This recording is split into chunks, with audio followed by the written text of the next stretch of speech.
This is David Cowen with Careers in the Business of Law. This is the holiday version, as you might be able to tell. We're in December of 2025, and I've got my special guest with me today. I've got Matt Beekhuizen, I've got Annie Datesh, I've got Gina Lynch, David Wang, and Joe Green. We'll be celebrating a little bit of Christmas. We're going to dive in. It's going to be quick.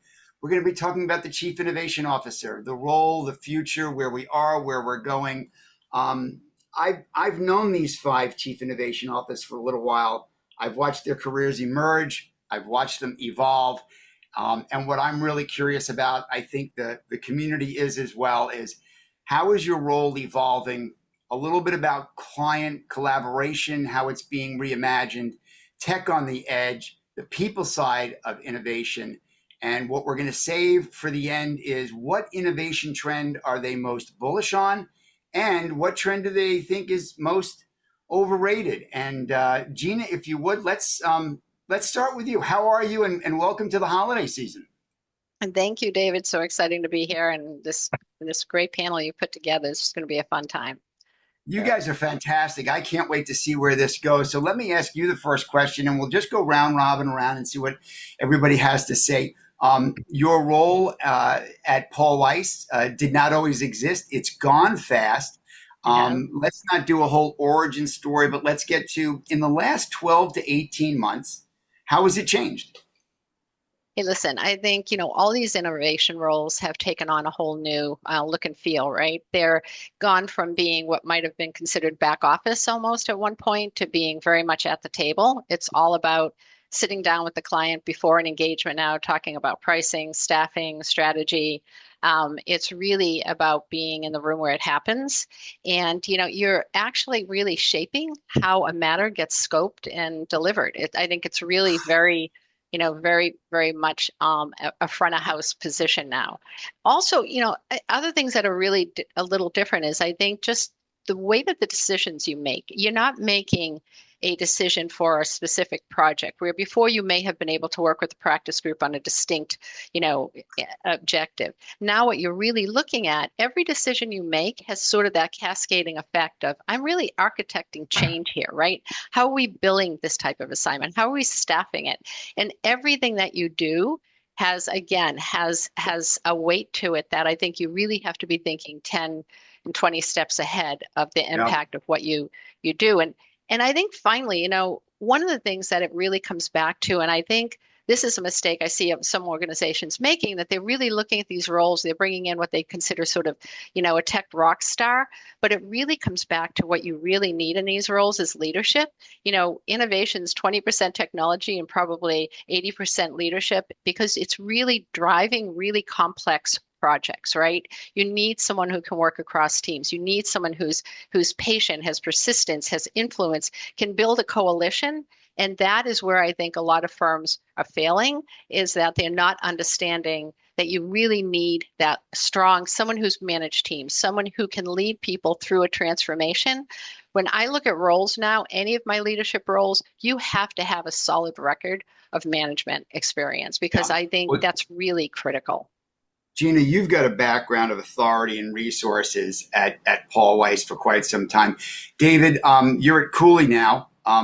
Your role is somewhat newly established at Cooley. You had a background, I think, was it at Wilson Sonsini before this? Yeah, that's right. So it's you're 12 to 18 at Cooley might have changed, but the Chief Innovation Officer, as you see it, what's the one thing you would say has really changed for you and your peers over the last 12 to 18 months? I certainly hear Gina saying it's a lot more strategic than it was before. How do you see it? And then Joe Green, and then Annie. I think for me, the biggest change is that I think we are thinking about it more as a whole firm exercise now, like a integration. I think it's similar to the point that Gina is making, but maybe I'm thinking more like systems, right? And so in order for all of these things to happen, there is kind of a people element, there's a client element, there's working with teams, right? To echo some of the things that Gina said, but like the actual systems of a firm, the joke I always make is like the law firms, we are these giant organizations, right? But it's often like that, the kid in a trench coat You have like 5 kids standing on top of each other, and we're actually running 5 very different businesses, or maybe sometimes it's 20 different businesses within that giant trench coat. And then how do Yeah. you actually have the same system, a foundation upon which you can build to innovate? I'm talking about kind of your data infrastructure, right? The things that you're deploying across the firm, right? It's like, oh, practice A wants this, practice B wants this different thing. And by the way, practice C can't agree amongst themselves and they want 3 things that do the same thing. That's a thing that is becoming less and less tenable. I see more people trying to address that now, whereas I think 12 to 18 months ago, people still had, and again, general mentality that you could either ignore or not deal with it. But now people, I think, are starting to change their minds about that. Joe Green, I've known you at Gunderson now for a number of years. I remember the first time you told me you had 20 plus people, 20 plus talents on your team.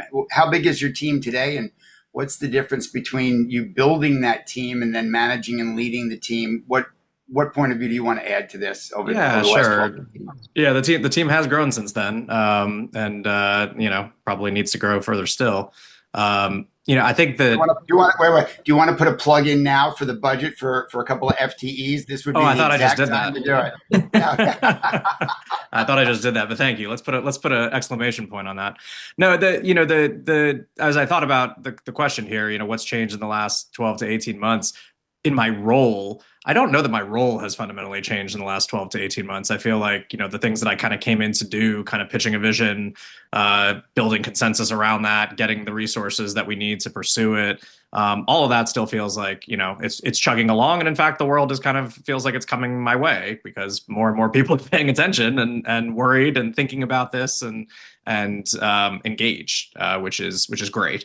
But something that Gina said, I think resonated with me, and I think David picked up on it too. For me, the fundamental change when I came into this role, there was a lot of green field, a lot of low hanging fruit, a lot of things that you could just kind of obviously say, yeah, we're going to do that. That makes sense to do, and just kind of start knocking those things down. Now, at this point, given the influx of venture capital into the legal tech space, choices that I made 12 to 18 months ago continue to shift. Kind of the ground under my feet feels like it's always moving. You choose to work with this player and then they, are pivoting or they're adding capabilities that you had another partner that you were working with, and kind of just figuring out how to kind of chart a course and a strategy through this. Feels like it's been kind of like a fundamental change as we got past the initial like launches of the kind of first products in the Gen AI wave, and to now having so many different players pursuing not just building products in the space, but building kind of venture outcome type products in the space, which kind of by their nature metastasize and grow into different directions and start overlapping with each other. So navigating that, I feel like, has been a what feels like something of a unique challenge over the last 12 to 18 months. Any Datesh, you're at Wilson Sonsini. What part of this is resonating with you? Yeah, I think of course, echoing what folks are saying, but also just the sheer pace of change means that you have to synthesize so much more data and information to make a good prediction. And of course, we're having to think in decades now of what's the future of law going to look like in 2 years, 5 years, 10 years, so I can try to get us moving in the right direction at the right speed. So we're there when we need to be at those timelines. I think that's a big change in the role, to kind of get that sheer amount of data, be able to synthesize it, be able to communicate your ideas about how the predictions are going to fall out, and then obviously kind of steer things toward that. Matt, if I had this conversation with you 2 years ago, I think we would have been having a more tactical conversation. You five sound to me more like MBAs and or McKinsey consultants than you do, tech savvy. Once upon a time, e-discovery was the leading innovation in a major law firm. How is this coming up for you as you see how your role has changed in the last 12 to 18? Yeah, and I agree with all the comments. And uh, look, I was thinking, yeah, we're like internal consultants. It's become much more strategic. Nobody knows what's going to really happen with AI and how it's going to play out. And so, my role has become more trusted advisor internally, and There you go. talking to our chairman, our CEO, the other leadership, the executive committee, and giving them honest, information on what's happening in the market and opinion and trying to influence decisions. And, when I started, for me, took over the innovation role about 3.5 years ago, about a year before Gen AI came out. It's very much, I felt like point solutions that we're putting in place to fill specific needs. But when we're talking about generative AI, we're talking about some tools that really are foundational across the firm and are going to transform the way we do business across all practice areas. And so it's become much more strategic in terms of what we're doing, and some of the dollars that we're spending. The budget on this is, far eclipses, other solutions, other tools that we have. So a significant investment in money, in time, in training and adoption, and that's where the role is expanded also. I mean, it's like I'm a finance guy by training, not a technologist, and so I find myself working very closely with our IT teams, our professional development, our general counsel's office, and that's where we started, was with AI policy, and so I am really in our marketing teams. I mean, really working cross-functionally across the whole organization in terms of what we're doing from an innovation strategy and a Gen AI strategy. So the role has just really expanded dramatically. Let's unwrap this a little bit for the community, right? Because the five of you will all have a different number. I don't know what that number will be, so I'll ask the question. Matt, I'll start with you. What percentage of your time do you spend with clients, co-creating solutions, either co-creating the solution or assessing the challenge so you can bring it back in? So each of you will have a different number, which is great, but that'll at least be a market, indicator for the community. Like, here's where we do it. So how much time do you spend outside the four walls, so to speak, of Greenberg, face to face with clients and your partners, obviously, and your teams? And then Gina, David, Joe, and Annie, same question. So great question. That's the other thing that's changed, is the amount of time we're spending with our clients has gone up exponentially, and my team also. And I think we have a question later about like the changing roles of skills that are needed. Our people, our AI team, our internal consultants are spending a significant amount of time directly with our clients. And so just to give you an example, I had 2 back-to-back calls right before this podcast. They were both with clients talking about AI. And so I am spending, directly, if you're talking face-to-face with clients, maybe 20% of my time. But in terms of, what I'm focusing on and working on, I mean, it's a much higher percentage. It's very client driven. And that's where we're trying to balance also is time spent on coming up with the strategy for our organization, but also, spending that one-on-one time with clients as well. So it's Gina, a significant amount of time. Gina, how much of your time at Paul Weiss is spent with clients, either, in your offices at Paul Weiss, they come in and you're in that meeting, or you're on an airplane and you're with those clients? Percentage of your time? I would probably say actually with the client, similar to what Matt's saying, I would say it's probably 20%, but the percentage of time spent really dealing with client issues, as he said, on the phone, advisory, working through solutions, working with your team, trying to work out. I mean, it's become, it's so close to almost 100% of what we do now. That is really how it's all changed. It's very, very different. David, Wang? I think my situation is a little bit different. I want to distinguish the question between spending time with clients, and then there is a exploratory, responding to RFPs, right? Like educational, this type of time. I think there's a very, very big chunk of that. Mm-hmm. I think the truly high quality co-creation, working with clients time, that's the one that I would put, so I would say there's 2 buckets. I would say the first one is more like 20 to 30. The second bucket I would say is more like 5 for me, because we have so many clients, and our client base is very different compared to Gina's, right? It's not possible for us to kind of work with every single client, and there's a number of great clients out there that actually really know what they want and are trying to achieve. And my personal belief is prioritization, prioritization, prioritization. And when we try to prioritize the clients that really want to do something and has like a specific thing in mind, and that we're also capable of doing it, we try to avoid promising clients, and kind of fluffy stuff that, oh, we can do all of these things, but where you can't deliver results, or the clients that we all love, that come in and say, hey, I need like 5 AIs, right? Or, like a very general thing, which, you want to help, you want to be helpful to the team, but usually you don't actually end up with a thing that delivers something that's valuable.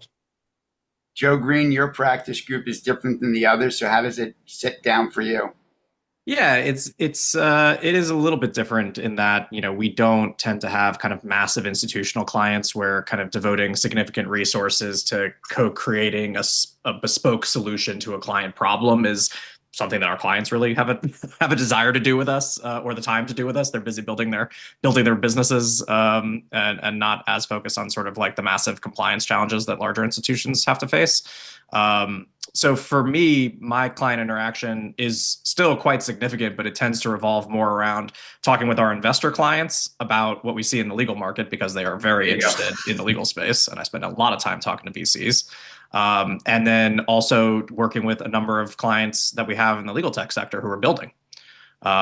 So that's another big piece of what I spend my time doing is when we're working, and we also spend a lot of our time working with technology companies that we're working with who are not clients. There are a few occasions where we'll have someone who comes with kind of like a specific request related to something that we've built, or a capability that we have to kind of tailor it for them. We're always eager to hear what they're looking for, and anytime that we can solve for that, we try to. Well, I'm going to come around to tech on the edge, and I'm going to start with you. What's showing the most promise and what's still overhyped? But I want to hear Annie's comment first. So, Joe, I'll come right back to you on tech on the edge. Annie, where is your time spent? How much time do you actually spend with clients these days? Similar or different than your peers? I think most similar to David's comment. We have a few clients who have expressed interest who we're looking at this with, true co-creation. But given the client base being different than others, it's not, 30% of my time, but we do spend a lot of time helping with really advising, even advising on their own AI strategy, telling them what we're looking at, what do we think about this tool, how do I assess this type of tool? So there's a lot of that that does fill up more, in the maybe 20% range. So I hope the community from your answers, I hope the community gets like one size does not fit all. All CINOs are not equal. It's different. The culture of your firms are different. The client makeup is different, especially if you're young and you're listening. Like if you're in law school and you're listening to this, or your first year, second year, third year, it's like this is what the CINOs do, and it's different in different places. So read between the lines and do a little bit more homework, and you'll get a little bit more of a broader picture. Joe, let me come back to you if I may. Then tech on the edge. What tools are showing the most promise, and or still overhyped? Yeah, so I think that it's kind of two sides of the same coin. I mean, probably the most overused word right now is agent, agentic AI, which covers all manner of sin in its vagueness. I think that there is tremendous power there, but the power comes from the tools that agents have access to. And so, like, the thing that I think is sort of on the edge right now is pairing subject matter expertise and like people who really understand the processes that they're trying to improve, with a technology platform that allows them to build those kinds of systems, so that you can basically build the tools that will make agents fulfill people's wildest dreams. But that I think is where the most exciting stuff is happening. I'm going to ask you a different question and bring it around. So same question for everybody, and an add-on. What's the biggest mistake that you see your clients making in and around this area? Then, as you reference that and say, well, I'll just leave it sit there and see what comes up as we talk about it. You want me to run with that one? Yeah, run. Yeah, what? Yeah, okay. The biggest mistake I see clients making, and fortunately, given our client base, this is not as much of a problem for us, is kind of letting their risk functions run them into silly counterproductive business decisions as it relates to how they work with their outside counsel and harvesting the benefits of this new technology. It seems like we still have a ways to go before that stops being so counterproductive. Gina, I so wish I could get him to name names right now. I don't think I'm going to get there, though. None of them are our clients, to be clear. Our clients are all there you go. There you go.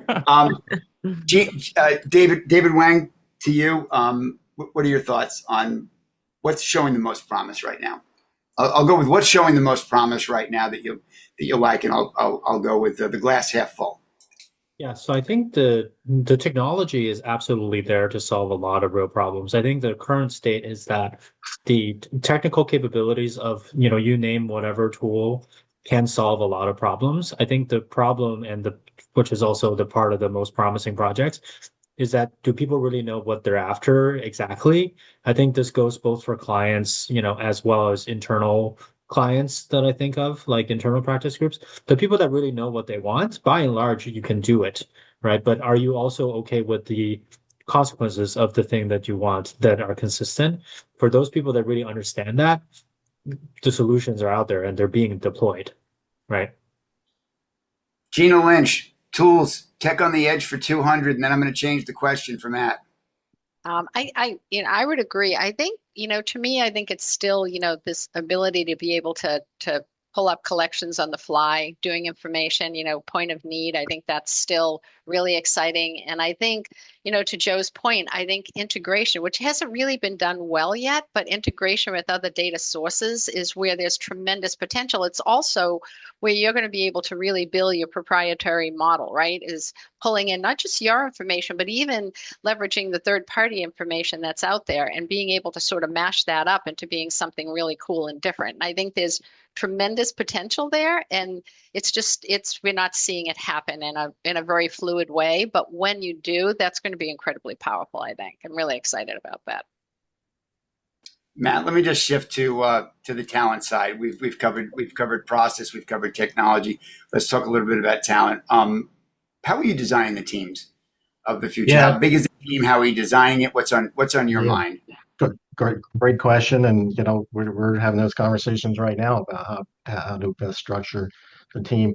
But I think on the innovation side, communication skills have always been important, but even more important right now. Our folks on our AI team, our client solutions team, they're meeting directly with clients. They're meeting with our attorneys and staff at all levels up to executive leadership.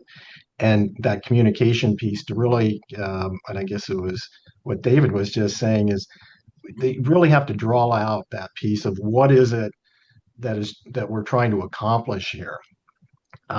AI is not necessarily going to be the solution for everything. We may have other tools, or there may be specific AI tools that need to be used. And you really have to be able to talk to them, understand the business. And that's the other piece of it, understanding the business. We prefer, folks that like reformed lawyers are great because they understand the business. And that makes it easier for them to go in and have those kind of conversations. So I think understanding the business, communication skills, and then curiosity, because we don't have all the answers. The AI tools are evolving so quickly, and a lot of it is you have to get in and use it and figure out the best way to accomplish the task at hand. And it just takes some experimentation. And so you got to be curious and wanting to get in there and use it. And so that's just a certain kind of personality trait that I think is super important. I don't think you can be just a pure technologist at this point in time with innovation. Annie, what about you? Building teams of the future. How are you designing that team of the future? Yeah, I like to think of us as kind of a startup within the law firm. I mean, as you said, David, we need more, strategic, almost consulting level skills at the kind of high level. We need marketing skills to have people go out to the, corpus of people using a tool and get them excited about using it. We need some building. I mean, we have both low code and true coding developers on my team to help us build things and the different tools that we're buying. And of course, having the lawyers is helpful to have the people who can speak lawyer. But I think you really need to have kind of a broader breadth um, of skills to be able to do all the things that we need to do to actually enact change, because it's not just buying tech, there's change management and everything else that kind of flows from that to get things actually used and providing value to users. Joe, and then Gina.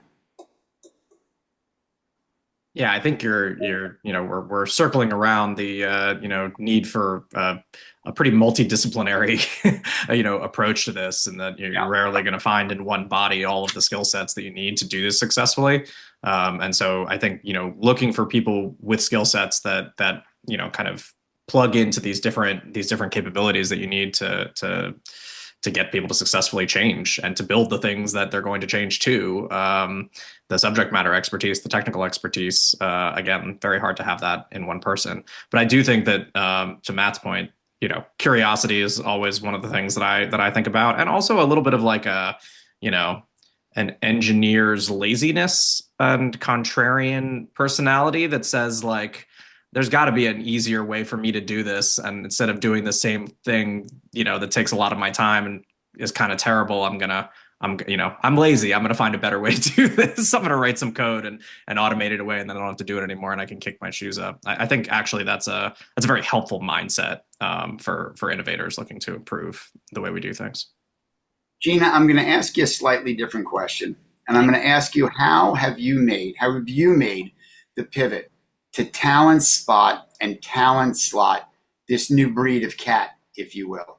You've been at this for a little while. You've got more than a decade of leadership experience. And once upon a time, it was pretty vanilla. You're being kind.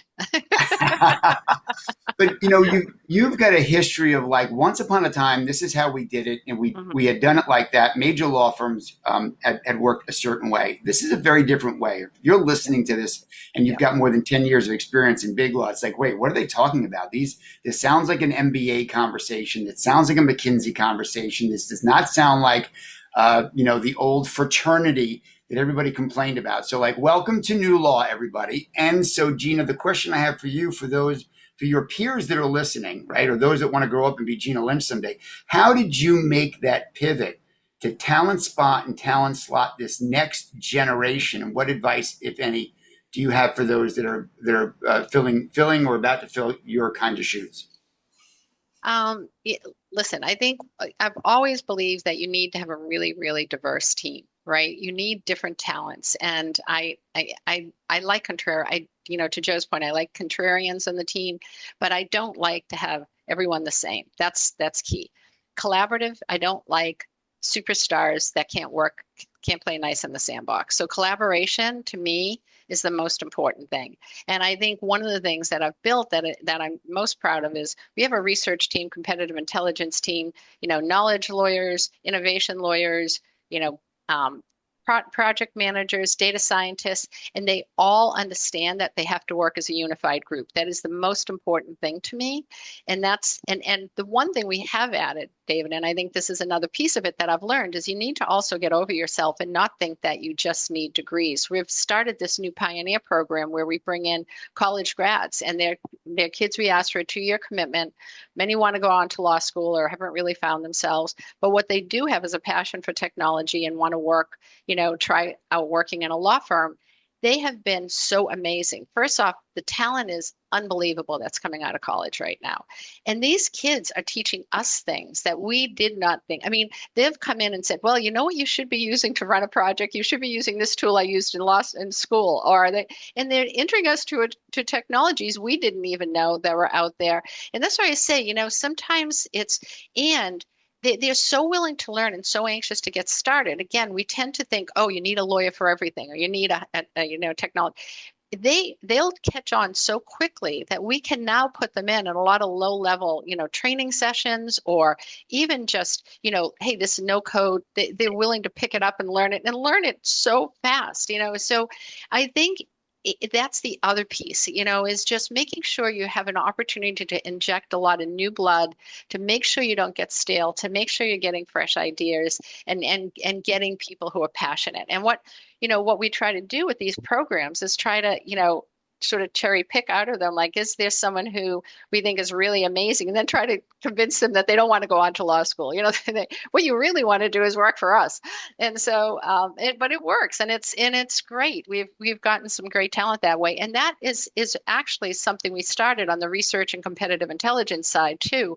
And that model is what we decided to replicate, and it's been incredibly successful. So, yeah, I think what I've just learned is that you have to really embrace a diverse group. You have to have people who have passion. You have to have people who are willing to share and get along, and are smart. You really want smart people. So for those of you that need an interpretation of that, here's what Gina just said. There's a universal truth. It's called soft skills, right? And there's no substitution for soft skills, personality, radical curiosity, grit, and passion. And if you have that, it's Gina at paulweiss.com. Send her a note, or Annie, or Matt, or Joe. And here's what I really want to say. If you're listening to this podcast and you're thinking about your career, this is where you need to get over the nobody wants to hear from me thing, and you need to write a letter. And you need to write, whether it's to Gina or Joe or Annie or Matt or somebody else, and go like, listen, I have this passion. I want to make a put yourself out there, because it's not about the skills. Don't lead with skills. They're right there on the resume. Lead with your communication skills that you can write. And I mean that you can write, not the chat can write. So show me what you can do. Show them what you can do. Show them your passion, your curiosity. If you do that, I guarantee you they'll get back to you, and or someone from their team will, and they'll be curious enough to check you out. And that's how you move your career from now to next. Because Joe, what do we always say? Your career is a jungle gym and not a ladder. And Gina just said, don't go to law school, come to work for me and my team. Joe, Annie, and Matt, take us home. It's the holidays. You're gift giving. You're in a gift giving mood. What's the book that you want to recommend to our listeners today that say, you know what, this is a book that kind of changed or shaped or influenced me or is influencing me now? I recommend it. It could be a tech skill, or it could be a soft skill, but a book that, like, you know what? Here you go. Joe, I'll go with you. Joe, Annie, Matt, and then Gina, you'll have the final word. Well, there's one that if you're interested in working in a law firm, it's an academic book. It's based on a lot of research. A professor in the UK called Laura Empson has a book called Leading Professionals: Power, Politics, and Prima Donnas. That goes into all of the interesting ways that law firm partnerships function, and the pros and cons of that. But it actually gave me a lot more respect for, I guess, the partnership model as a way to run a major business.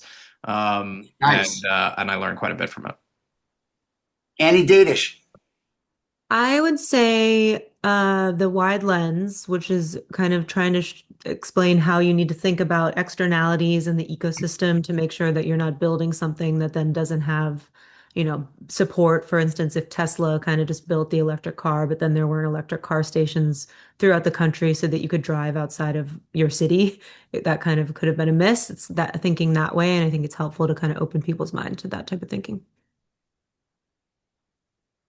Matt? So I'm going to go kind of old school on this one. I just love Peter Drucker, the original management consultant. I think he's been passed away about 20 years now. So I have sitting over here on my bookshelf, The Executive in Action, which I think everybody should read if you're going to be in leadership roles. And then also his book on innovation and entrepreneurship. I mean, they're timeless principles to help you think about, any type of management in any type of large organization. So those are my two. And I don't know what the age range is here. I'm going to guess many people maybe never heard of Peter Drucker, but since he's not writing books anymore, but go look him up, those two books. Nice. Gina Lynch. Okay. It's because the one that I can think of the title of right now, that's actually an oldie, but one of my favorites was Algorithms to Live By, and how to think like like a computer. And it's really interesting. They take like all sorts of different scenarios, like optimal stopping, caching, and explaining, like how you can decide on the number 37 is where you should stop for, dating and get to the point of where you you finally found your wife, or looking at houses, and just a lot of really interesting computational theories that I just because it's written in a fun way in addition to giving you some fun facts. So yeah, I'll go with that one. Well, I'm going to go into the way back machine. 1936, Dale Carnegie, How to Win Friends and Influence People. I read it when I was in college, and it completely shifted my way of thinking about how to have a conversation, putting people first. If you want to be interesting, be interested. And so being interested in other people, to Gina's point earlier, I think is terrific advice. And if you don't mind me double dipping, I'll say Clayton Christensen, former Harvard professor. He's passed recently, which is why I say former, and he wrote The Innovator's Dilemma.